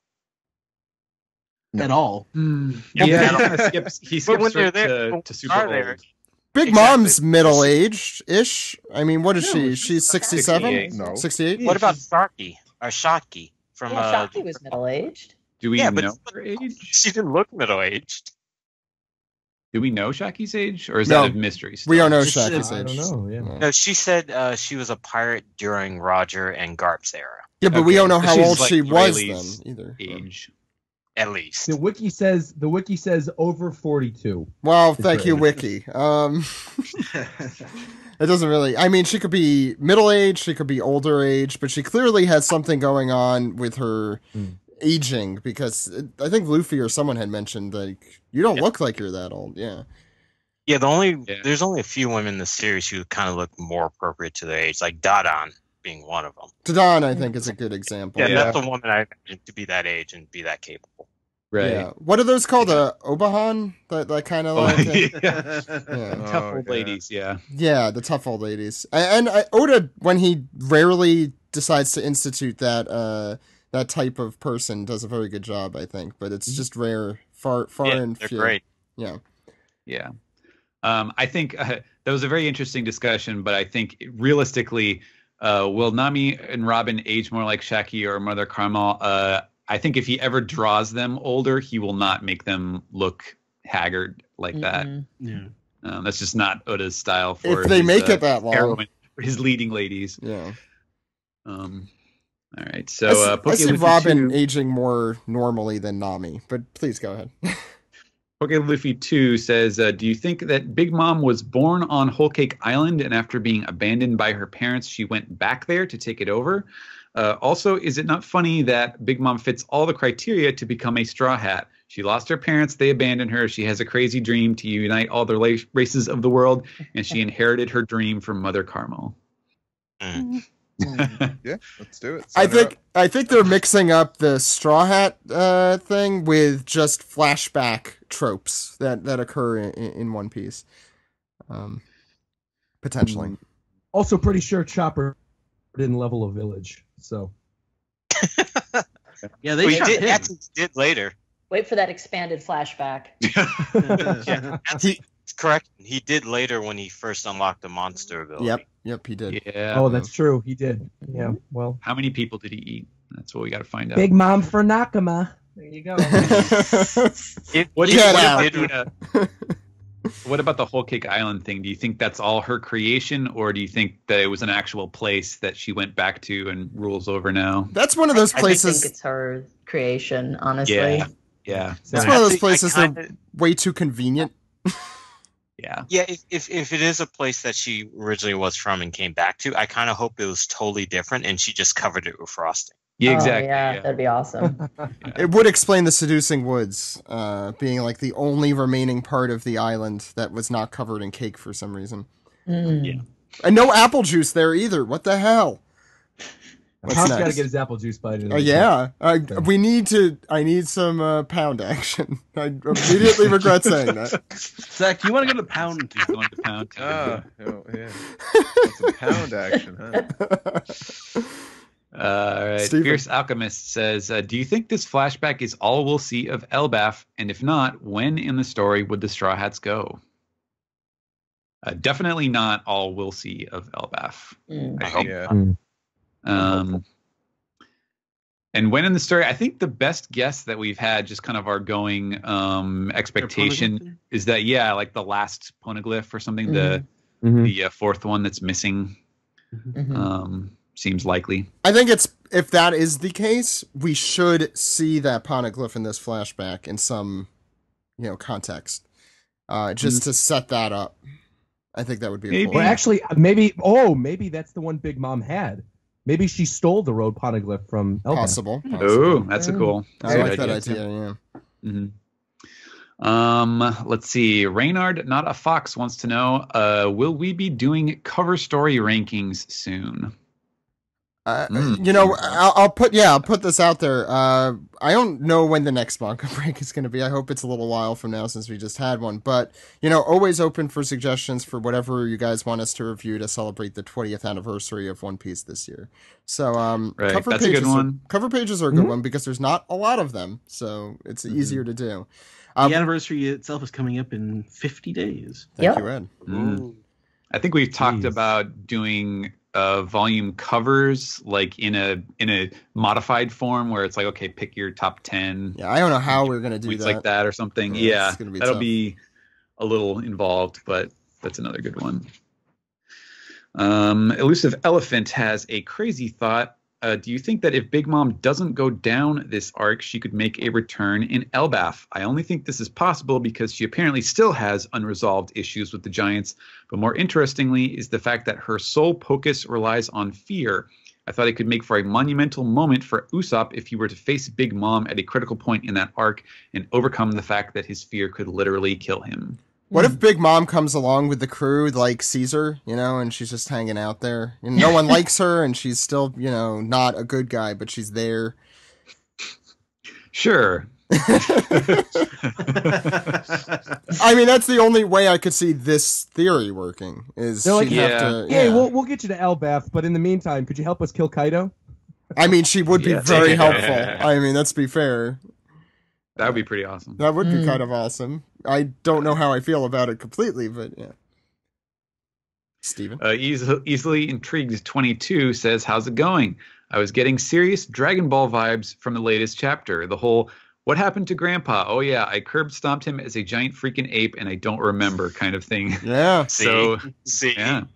So do you guys think Big Mom eats Mother Carmel in her fit of hungry rage? I think it's totally plausible as we've seen her eat her own children prior to this and show no recollection or remorse about it. I thought we were unique, guys. I thought we had this idea by ourselves. Jeez. Also, by the way, this is like, I think we are at 100% of all the people who are asking about Mother Carmel have spelled it Mother Caramel.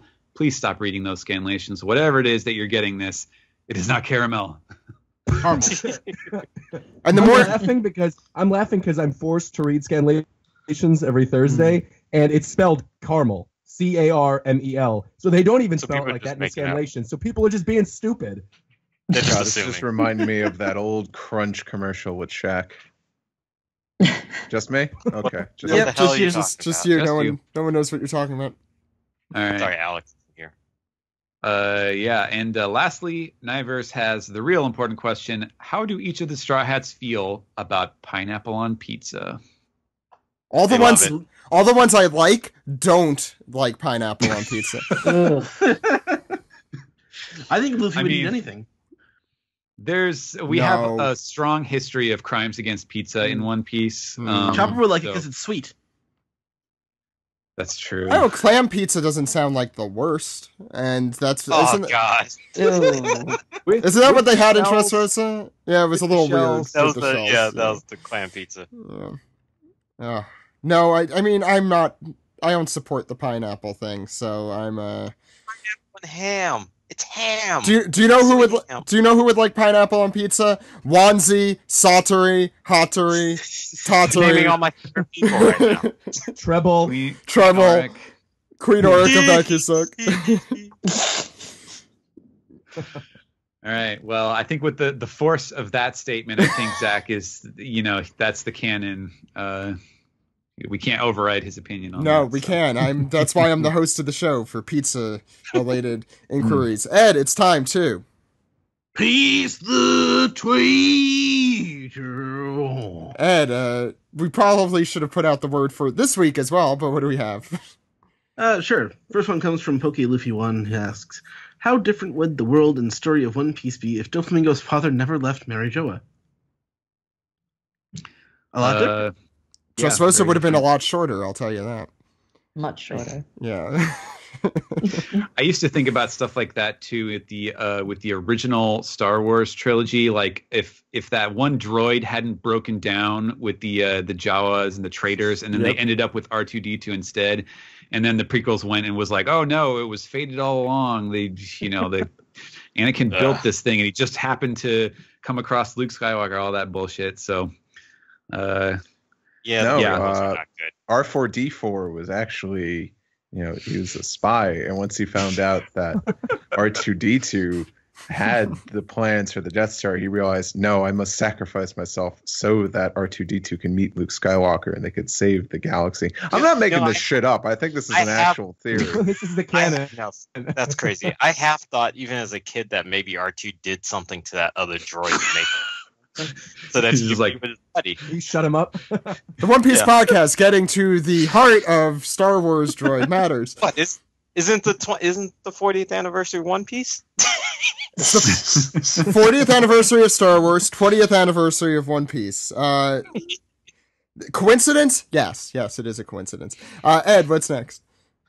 Okay, the next one comes from Ricardo Rodriguez, who says, I'm impressed by Big Mom's strength. Slapped a giant and broke some bones. Do you think they're really taking Big Mom down? I suppose he means the Straw Hats. Like, do you think they have a chance of actually taking her down? Yes, I think they will. Mm-hmm. All right. Yeah. And to that series question, will end prematurely. End of that chapter. Also, Luffy's made of rubber, so the bones thing wouldn't really be such a big deal.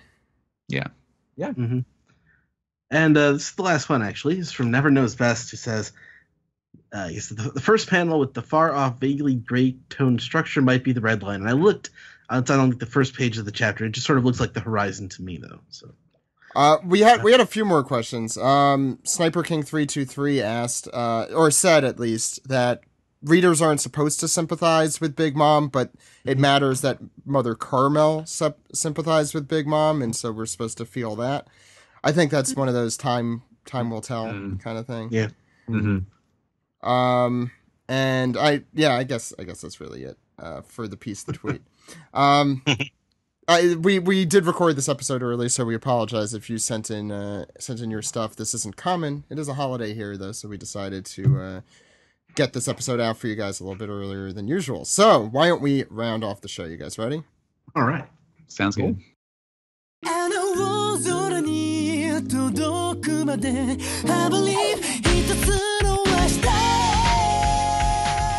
This has been episode 471 for the week of May 29th, 2017. Very good episode today, you guys. We did episode 790 with Sam for the anime, and episode 866 with all you guys for the manga.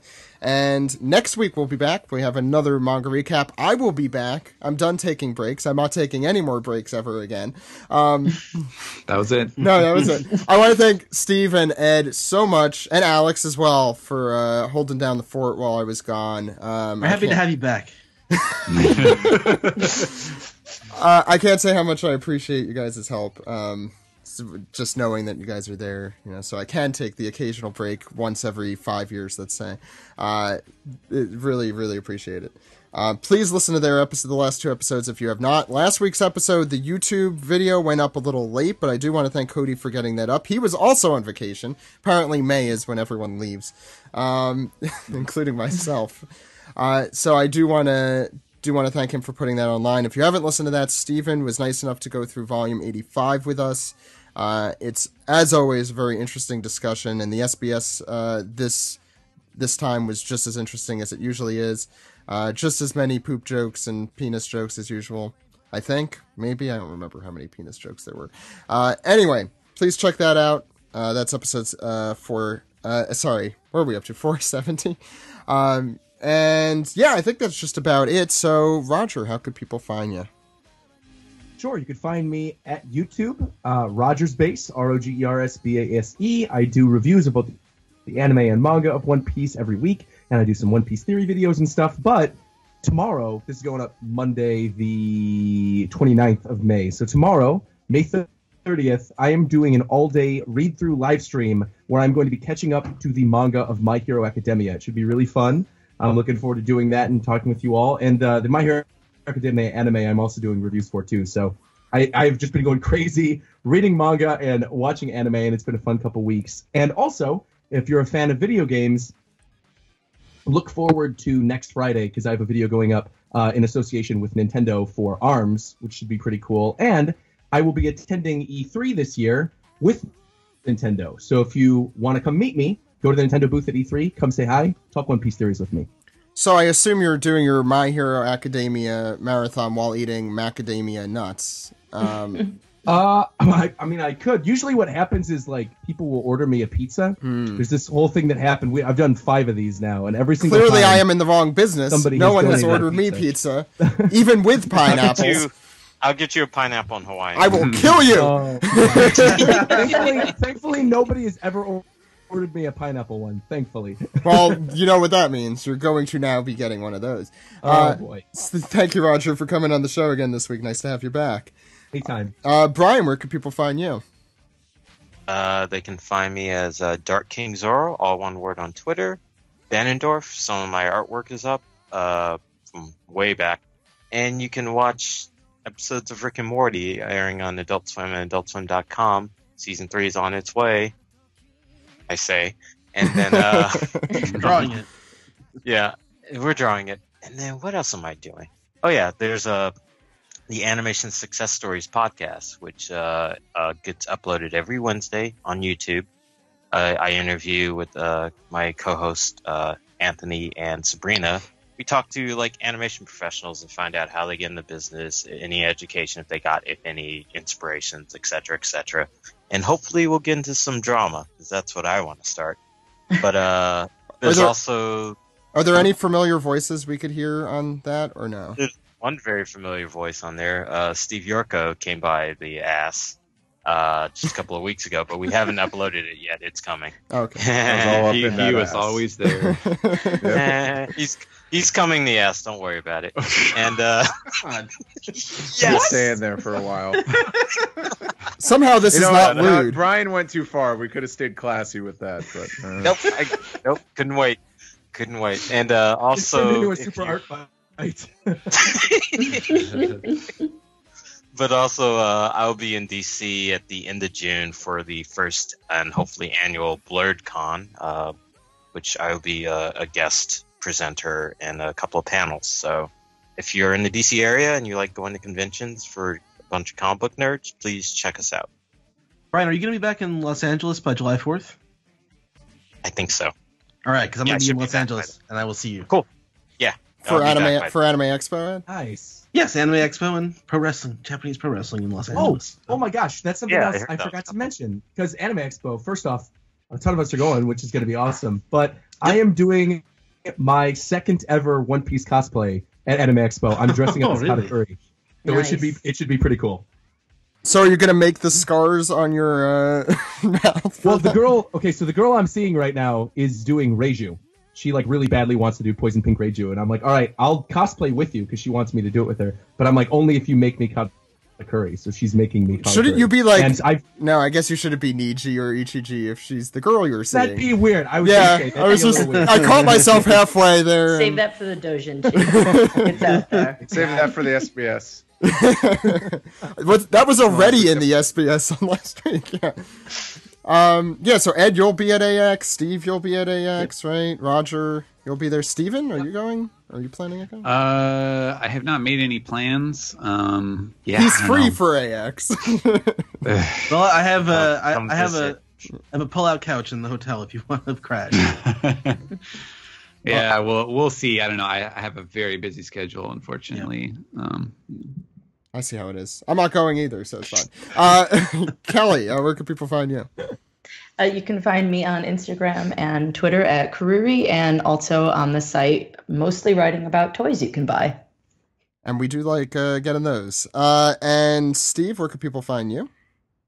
Find me on Twitter, Tumblr, Instagram at Steve Yurko, all one word. I will be at AidCon in Fort Worth, Texas in a couple weeks. In Artist Alley, what table am I? Table 1823. And I will be at the Anime Expo Artist Alley K33.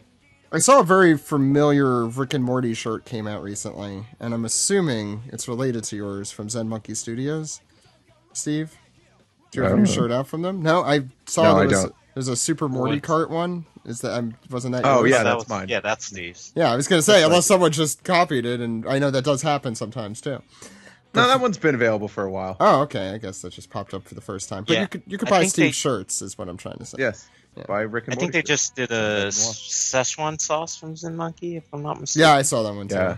Yeah. That one's not yours though, right, Steve? No. But you can still Otherwise I buy would've it. said that. Yes. You can. Yeah, so check those out as well. And Ed, where could the good people out there contact us? Well, you are Zach_Logan on Twitter. I am Edward E. Pistizio. The podcast can be found at OnePiecePodcast.com, Twitter.com, YouTube.com, and Facebook.com/OnePiecePodcast. One Piece Podcast is our Skype name. OnePiecePodcast@gmail.com is our email address. Reddit.com/r/OnePiecePodcast. Leave us some peace together there. You can subscribe on Google Play. You can subscribe on SoundCloud. Or you can subscribe, rate, and review on Apple Podcasts. Yep. Yeah, that sounds weird. Still does. They can yeah. also support us on Patreon and also call us on our phone number, Zach. Ed, that phone number is 347-497-MAGI. Machi. That phone number again is 347-497-6254. Call anytime. Call anytime. With your questions, your comments, your theories, and your reasons why Steve actually remembered the phone number. Good job there, Steve. I was very impressed. I do want to give a few shout outs since I was away in Peru over the last few weeks on a crazy adventure filled with trials and turbulations and fun and craziness. I want to thank Gabby, one of our fans on Twitter, who is from Peru and helped give a lot of suggestions and help through that. And with my 7 years of Spanish, you'd think I would have been able to get through that a little easier, but no, I mean, middle school Spanish is somewhat useless apparently. But I also, even though I did not see any explicit One Piece stuff in Peru, I definitely saw a lot of Dragon Ball stuff, which is cool. And more importantly, I randomly heard a Naruto opening in a restaurant I was at, which I did post about on Twitter, which was stuck in my head for at least 3 to 4 days afterwards. Which one was it? Go? It's the... I'm not going to sing it. Oh, we are fighting dreamers. That one. Something Japanese. Oh, it's Kung Fu Generation. Kung Fu Generation. Yeah, which, yeah. No, is that him? It was... Asian Kung Fu Generation was the second opening. Meh. And so, for the One Piece Talk more about podcast... Naruto. We'll see you next week with our manga recap for chapter 867, anime recap for 791, and a lot more as usual. Thank you all so much for being on today's show. I'm very happy to be back, and thank you guys again for covering while I was gone. My name is Zach. My name is Ed. And my name is Steve. We'll see you next week, everyone. Goodbye. Let's keep your adventure on survive. Go! Right here, right now. Move balance like a jungle rider. Right here, right now. Move that you dig to get a fighter. Right here, right now. Move balance like a jungle rider. Right here, right now. Move that you dig to get